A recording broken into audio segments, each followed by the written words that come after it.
Well, hello, everybody. It's Dr. Scott U-Haul here. I want to thank and welcome everyone to our virtual on combating battle fatigue and your wellness plan. Am I still muted? No. All right, sorry.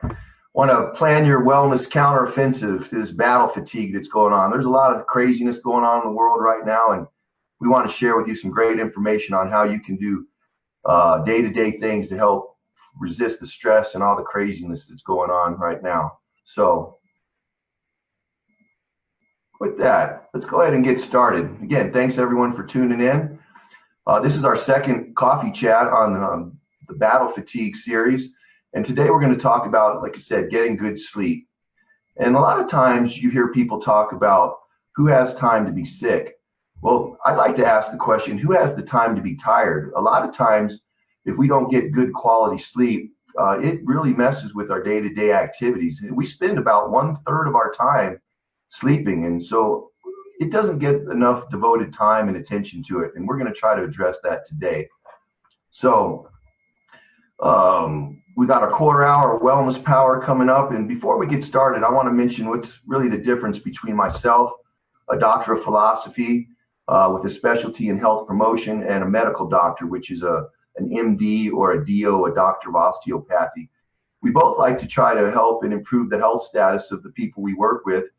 But my PhD, my profession is really in behavioral lifestyle change, eating better, managing stress, getting good sleep today, for example, is all something that we could do. And the idea is to improve the quality of your life so that you can have a good, long-lasting life. Whereas a medical doctor or an MD or a DO, they treat and they help individuals who have generally been diagnosed with a chronic illness, and they use medications, prescription drugs, follow-up medical appointments, and tertiary kinds of care to treat individuals. So we're both trying to make the quality of life of each person better, but we just practice it a little different. If you do have a question, please put that into the chat and I'll answer that at the end of the show. And I would like to say, hey, thank you, Kangaroo Coffee, for sponsoring our event. They've got some really good iced coffee for these hot days, and go ahead and stop in and get yourself some coffee. So with that, let's go ahead and get going. Now, as usual, if you're just getting started trying to work on your physical health or get back in shape, we do want you to make sure that you contact your medical doctor, your medical physician. Let them know that you're trying to start an activity. And if you haven't had an annual physical, you haven't talked with your doctor, make sure you get that done before you start your activity, because we don't want anyone to hurt themselves while they're trying to get well. Now, before we get started, here's a real quick quiz maybe on some sleep, some true or false questions. And you can answer this with your cursor. This is a new element that we're adding to the coffee chat. And so real quickly, 1 less hour of sleep provides 1 more hour of productivity. Is that true or false? And then coffee has numerous health benefits. What do you think of that statement? Is that a yes or no?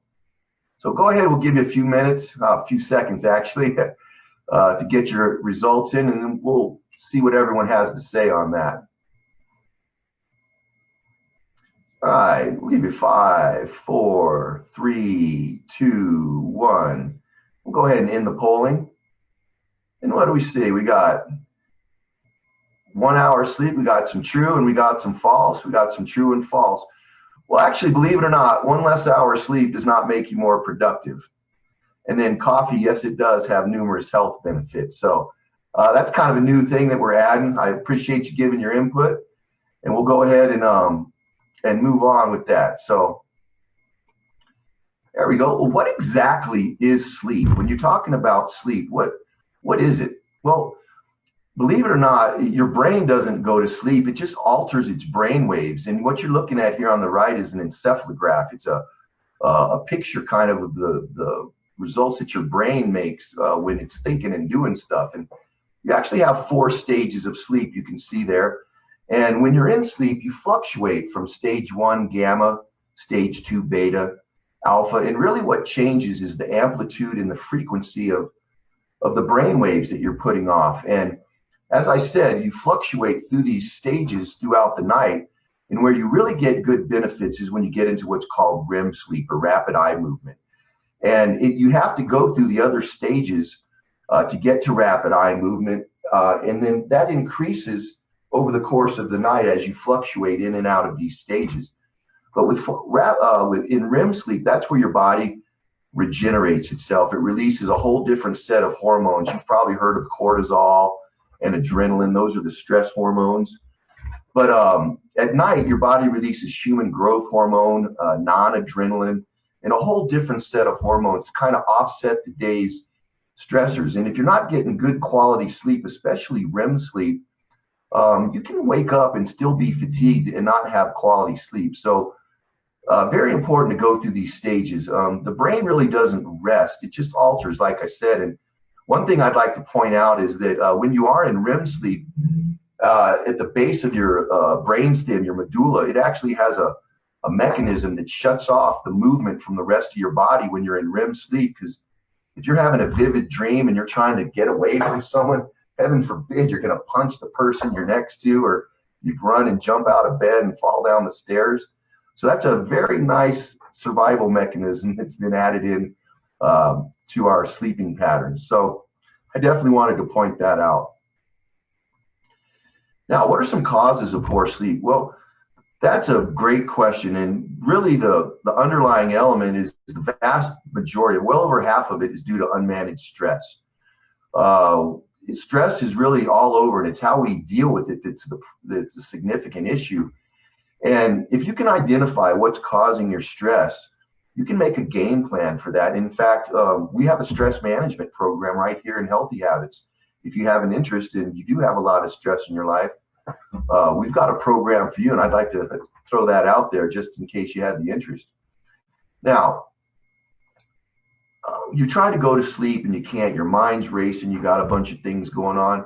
Commonly, we call that a restless mind syndrome. And one of the things you can do is get up and write yourself a list of what you need to do, what's on your mind, so that tomorrow you've got your to-do list ready to go, and you can function on that, hopefully lay back down and get some good quality sleep. But that's real common. People are just thinking about stuff. They can't let their mind go. So just make a list of things to do, and then you can work on that tomorrow. Anxiety is another common reason for people not being able to sleep. We're worrying, we're stressed about things that are coming up. And anxiety is a legitimate deal. Commonly, people can be prescribed medications because things can get very difficult. But same with the stress management. If you can identify what's causing you some anxiety, try to develop a game plan for that. And again, we can help if you have an interest in that. And one thing I would like to point out, and I know it's easier said than done, but things that you don't have in your control, you can't control how someone's going to react or treat you. You can't determine how other people interact. And so with things that you really have no direct control over, to the very best you really try to not let that get into your mindset and cause anxiety, because no matter how hard you try, a lot of times you can't change other people. You can only change how you respond and how you react, and focus on that if you can. Insomnia is another common reason why people don't sleep. You either have a hard time going to sleep or you have a hard time staying asleep. And that is an issue also. It's actually been called wakefulness disorder. And there's a number of things that can cause that. Believe it or not, physical activity, being physically fit, helps you sleep better. And if we're in our cubicle 8 hours a day and we're not real active, just being inactive makes it difficult for us to sleep.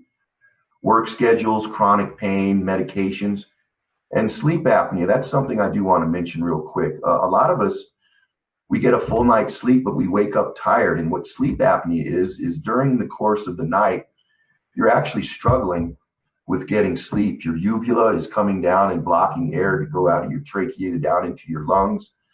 And so you're struggling with getting sleep at night. So if you have difficulty sleeping or you wake up tired, you might want to get with a medical doctor and talk to them about that condition and have a sleep study done, because sleep apnea is very common in today's society, and it really has detrimental effects to our health. Now, one last thing real quickly, if you're taking medications for sleep, please, please, please do not mix it with alcohol. It has a synergistic effect, and heaven forbid, sometimes people take that medication, they drink a little bit, and they don't wake up the next day, and we don't want that. So please be very careful if you've taken medicines for sleep and using alcohol. That's not smart. Now, the effects of poor sleep performance on health. This is a slide I want to share with you because, again, sleep can really cause good things for our health, but it can also cause bad things if we're not careful. So chronic diseases, heart disease, cancer, strokes, arthritis, obesity, high blood pressure, dementia, Alzheimer, all of these are highly related to not getting good sleep. So we want to try to change that. I don't want those things happening to me, and I don't want them happening to you. When we're in our business environment, lack of attention, thinking, poor memory skills, we don't remember. We're more likely to be absent. And there's a concept called presenteeism, and that's basically when you're at work, but you're not effective, you're not efficient at work. And that can cause problems with the bottom line. So believe it or not, sleep influences our ability to work well in business. Depression and anxiety are also common with people that don't have good sleep sleep skills. It can influence marital and family issues. And believe it or not getting sleep for 36 hours is basically the equivalent of being drunk as far as making decisions go. And wow, that's an eye opener. So we can also have reductions in the hormone melatonin, which is the sleep hormone. Very important. And if you have low levels of that, it's difficult to fall asleep. They actually have supplements where you can buy the melatonin online. And we've got a couple of other ideas coming up to help you with your sleep. Now, what are the benefits of good sleep? Well, number one, it strengthens our immune system. And actually, if you're old enough like me to remember the HIV/AIDS epidemic, one of the great benefactors of good sleep is a CD4 helper T cell. It's a white blood cell that actually identifies illness that gets into our body. So like COVID virus, for example, if we got that, this helper T cell can identify that and possibly keep you from getting a full-blown infection with COVID. And good sleep actually enhances helper T cells development in your body. We can replenish at night. Our body replenishes. It gets rid of waste material, and it gives proteins come in to replenish the muscle cells. Human growth hormone. It's a very strong hormone that's released at night to help us regenerate ourselves. Very important for females, because men have testosterone that helps them with regeneration, but women don't have a whole lot of that. So good sleep and human growth hormone release in women is very important. It also, good sleep helps to reduce cell damage, free radical damage. We talked about that in our first coffee chat with Randy Gradishar, Grilling with Gradishar. And free radicals are unstable molecules in our body that can cause this chronic disease that I mentioned a little bit earlier. And getting good sleep, eating good antioxidant-based foods helps your body fight illness at the cellular level. And that's just, again, it's a great thing, very important. But it only occurs if we get good sleep. Now, let me give you an example real quick of some of the financial costs related to poor sleep. And it's estimated that poor sleep per person per year costs just under $2,000 in lost productivity. And if we applied that scale to the number of people that work here at Phil Long, on an annual basis, we're losing about $2.1 million in productivity just due to sleep-related illnesses. And that's an eye-opening number. That's pretty important. So something to think about. Get some good sleep. And probably the big thing, good sleep allows us to be at our very best. We want to be the best we can be. We use that term a lot here at Phil Long. And getting good sleep allows us to do that. So how do you get good sleep? It's a great question, Scott. Let me answer that for you. All right. Try to go to bed and wake up at the same time every time. Your circadian rhythm, it's a innate element that helps us with our sleeping patterns. And if you stay regular, that really helps with your sleep. Use the bed only for sleep. Don't watch TV in it. Don't read. Don't use your electronic devices. That's a big no-no. And what it does is getting in bed just for bed, it subconsciously tells our body and our mind, hey, you know, the bed's for sleep and not for other things. Try using white noise possibly, so that infrequent noises don't wake you up. Try to sleep in a dark environment. Have fresh bedding, you know, your sheets and your quilts and pillows and all that are tremendously important to good sleep. And so wash your sheets, you know, have good bedding, whatever, your mattresses and all that kind of stuff. If you sleep on your front or your back, maybe consider sleeping on your side. I've mentioned sleep apnea. It's more prone to happen on your back or on your stomach. And then maybe put a pillow between your sheets so that your back is in good posture. And then your neck is in alignment by having a good pillow. Having your room slightly cooler than normal is also helpful, helps you fall asleep. And if you have a really difficult time, maybe consider a warm bath, some yoga, transcendental meditation. They have aromatherapy. I think it's lavender, which is an aroma that helps you sleep. You could try the melatonin that I mentioned, or try drinking some warm milk at room temperature. Get European and drink warm milk, not cold milk. And then try some dark meat, chicken. We talked about that with you getting your essential amino acids, getting some tryptophan in you. That helps you sleep. Try to minimize sugary carbs at night. It kind of wakes you up and gets you amped up. Try to avoid caffeinated drinks, you know, your Red Bulls, your energy drinks, things like that after 3. And then mindfully nap. You know, if you're tired, try to take a power nap, a 15-minute nap. Don't take a long one, because that is going to mess with your nighttime sleeping. If you exercise a lot at night, that might be influencing your sleep patterns. So maybe try doing exercise earlier in the day. And then a couple of other things. If you have GERD or acid reflux, you might not want to try to eat a big meal at night, because if you're trying to sleep and you're dealing with acid reflux, you're probably not going to get good sleep. So one thing I want to mention here while I have the time, those of y'all that know, we've actually unleashed our Healthy Habits swag bag of prizes. And we've got a picture here of some of the goodies that you can win from Airbuds. We've got a really cool bag. We've got a yoga, get your Zen mat going. I'm looking forward to getting that one. We've got some exercise fitness bands. I'm going to be doing a program coming up on that, on how to use little exercise bands. So take a look at some goodies here. Love to get you involved. Post stuff on Facebook. You can earn credits and prizes.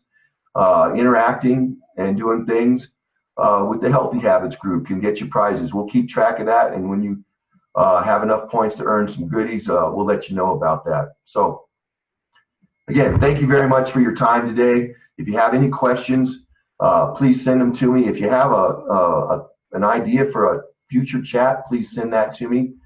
Next week, when we're combating battle fatigue, we're going to talk about enjoying the great outdoors, getting out into national parks, having some fun, good skincare, and doing some other things. So I do have one question.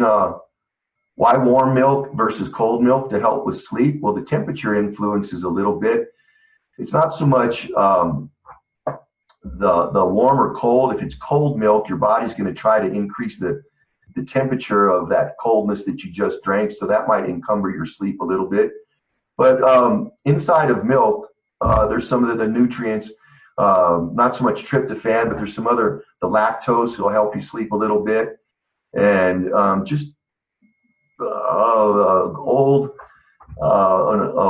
tale that mom and dad handed down for years and years to help you sleep. So that's the big reason for that. Try a piece of turkey, tryptophan. If you've ever had Thanksgiving and you're sleepy after Thanksgiving, it's probably the turkey and the tryptophan, or the tryptophan in the turkey, that got you going. So a lot of other things. And like I said, melatonin is an option. A lot of people try that. But try some of those other things that we suggested first. And if that can get you good sleep, then not necessarily need to buy a supplement. So, well, I think that's pretty much what we got. We got 26 people on the show today. I really thank you for your time. I look forward to seeing you next week. And if you enjoyed what you saw, tell a friend. We'll get them on the coffee chat next time. So God bless. Y'all take care, and we'll see you next time.